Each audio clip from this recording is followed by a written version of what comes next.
आप सभी का स्वागत है। हाइपरसोनिक मिसाइल भारत के द्वारा तैयार कर लिया गया है। हालांकि पूरा तैयार नहीं हुआ है, कुछ टेस्टिंग्स हुई है कुछ दिन पहले, और इसको लेके हालांकि कोई औपचारिक कोई बयान नहीं दिया गया है भारत सरकार के द्वारा, परंतु कुछ न्यूज़ चैनल्स में और कुछ न्यूज़ रिपोर्ट के अनुसार भारत ने हाइपरसोनिक क्रूज मिसाइल को टेस्ट किया है। चलिए आज थोड़ा पहले न्यूज़ देख लेते हैं। India testing a missile that flies at 8 times the speed of sound hits target 1500 kilometre away. तो इस इकोनॉमिक टाइम्स के हिसाब से ये बताया जा रहा है कि हाइपरसोनिक मिसाइल टेस्ट हुआ है और लगभग 1000 सेकंड के लिए ये टेस्ट किया गया था DRDO के द्वारा। देखिए, पहले भी कभी भारत सरकार के द्वारा कोई औपचारिक बयान नहीं आता था कुछ मिसाइल टेस्टिंग का और ये सब लेके।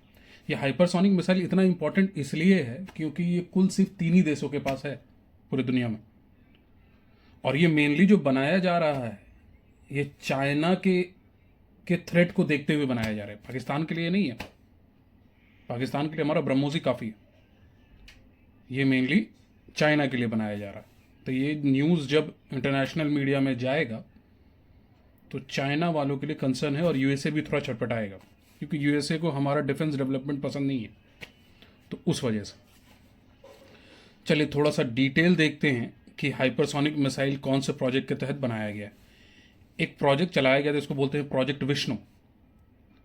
इस प्रोजेक्ट के तहत DRDO यानी डिफेंस रिसर्च डेवलपमेंट ऑर्गेनाइजेशन के द्वारा हाइपरसोनिक मिसाइल टेक्नोलॉजी डेवलप करने की बात थी, और ये एक टॉप सीक्रेट इनिशिएटिव है। तो इसके तहत जो टेस्टिंग हुआ है वो इसी प्रोजेक्ट विष्णु के तहत हुआ है। इसमें जो हाइपरसोनिक क्रूज मिसाइल है उसका नाम ये रखा गया है extended trajectory long duration hypersonic cruise missile. अब इसके विशेषता के बारे में थोड़ा बात कर लेते हैं इस क्रूज मिसाइल के बारे में।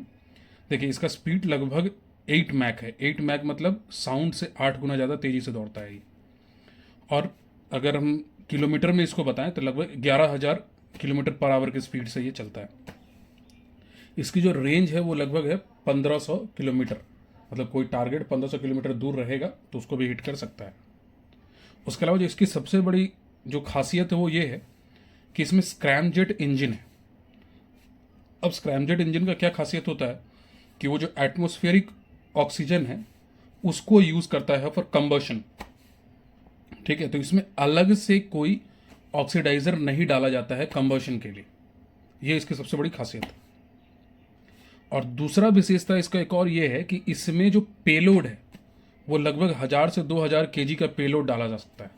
मतलब जो एक्सप्लोसिव डिवाइस है वो इसमें 1000 से 2000 केजी तक का इसमें डाला जा सकता है। उसके अलावा इसका जो एक और विशेषता ये है कि ये जैसे अगर आप इस मिसाइल को छोड़ दिए, अब आप टारगेट किए कि हम बीजिंग को हिट करेंगे, लेकिन आप जब छोड़ दिए उसके बाद आपका प्लान चेंज हुआ कि आपको नहीं शंघाई को हिट करना है, तो ये मिड एयर में यानी मिड फ्लाइट में आप इसके टारगेट को करेक्ट कर सकते हैं। उसके अलावा इसका एक विशेषता और ये है कि ये रडार को इवेड कर सकता है। मतलब रडार से जो कोई भी एनिमी कंट्री अपना रडार लगा के रखती है उससे ये बच के निकल सकता है। वहीं पे अगर आप ध्यान रखें ब्रह्मोस मिसाइल, तो ब्रह्मोस मिसाइल ना पैराबोला के फॉर्म में घूम जाता है, ये near to the surface move करता है जो सुपरसोनिक है। जो ब्रह्मोस है वो ये आपका सुपरसोनिक है, ये हाइपरसोनिक है, सॉरी।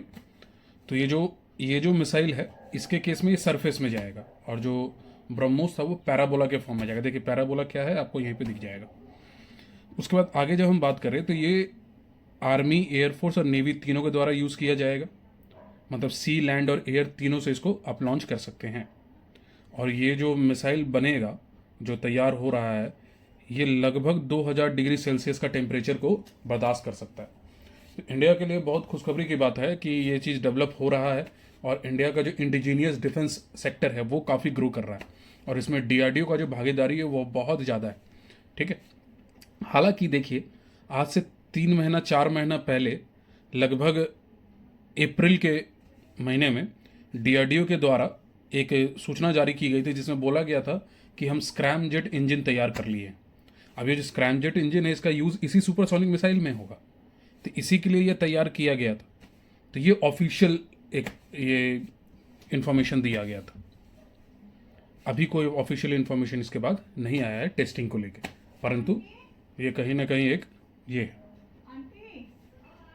अब देखिए जो ब्रह्मोस मिसाइल है ना, उसके साथ क्या ये है, जो ब्रह्मोस वाला है उस केस में उसका जो स्पीड है वो लगभग 2.8 मैक है, और जो ये सुपरसोनिक वाला है इसका 8 मैक है। जो रेंज है हमारा जो सुपरसोनिक है उसका लगभग 1500 है, और ब्रह्मोस जो है उसका 400 है। तो ब्रह्मोस वाला रखा गया पाकिस्तान के लिए, और जो 1500 वाला बन रहा है वो चाइना के लिए। जो वॉरहेड है, वॉरहेड के केस में अगर हम बात करें ब्रह्मोस का, तो ब्रह्मोस 200 से 300 केजी वॉरहेड लेके जा सकता है। वहीं पे वो जो हम लोग देखे थे सुपरसोनिक, वो लगभग 1000 से 2000 केजी लेके जा सकता है। तो आप समझ सकते हैं कि जो ये जो सुपरसोनिक मिसाइल है इसको बिग डैडी बोला जाता है। क्यों बोला जाता है, वो इस वजह से बोला जाता है क्योंकि इसका जो स्ट्राइकिंग कैपेबिलिटी है ना, वो ब्रह्मोस से काफ़ी अच्छा है। ठीक है, और ये रडार सिस्टम को इवेड करके भी आसानी से निकल सकता है। तो इस वजह से इसको बिग डैडी बोला जाता है। ठीक है, ओवरऑल में इस चीज़ से रिलेटेड कोई अगर अपडेट आता है तो आपको इन्फॉर्म किया जाएगा।